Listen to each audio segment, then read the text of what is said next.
কি বলে জানো? তুমি যাকে আমার চাইতে বেশি ভালোবাসবে, আমি তাকেই তোমার কাছ থেকে দূরে নিয়ে যাব আর তোমাকে বড্ড একা করে রাখবো। তিনি আরো বলেন, কখনো বলবে না যে তাকে ছাড়া আমি বাঁচবো না, কিন্তু আমি তোমাকে তাকে ছাড়াই বাঁচাবো। পিছনে সব আবেগ কেড়ে নিয়ে তোমাকে দিব্যি সামনে এগিয়ে নিয়ে যাবো। তুমি কি দেখো নি, ঋতুরাও যে 2 মাস পর পর বদলাতে থাকে, ছায়া দেওয়া গাছের পাতাও তো শুকিয়ে যায়, আর যখন সবর হারিয়ে ফেলে তখন ঝরে পড়ে। কিন্তু তোমার রব তো ধৈর্যশীল ও পরম দয়ালু। তিনি তো সেই ঝরে যাওয়া পাতার ঢাল থেকেও সবুজ পাতা গজান। তুমি কি দেখছো না তোমার স্রষ্টার এই নিদর্শন?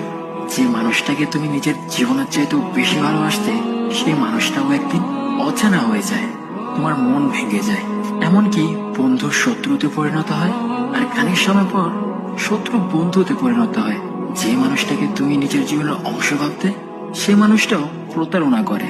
বুঝি না, এত কিছু হওয়ার পরেও তুমি তোমার রবকে বাদ দিয়ে সেই মানুষগুলোর উপরই ভরসা করো, যারা তোমাকে প্রতিনিয়ত কষ্ট দিয়েছে।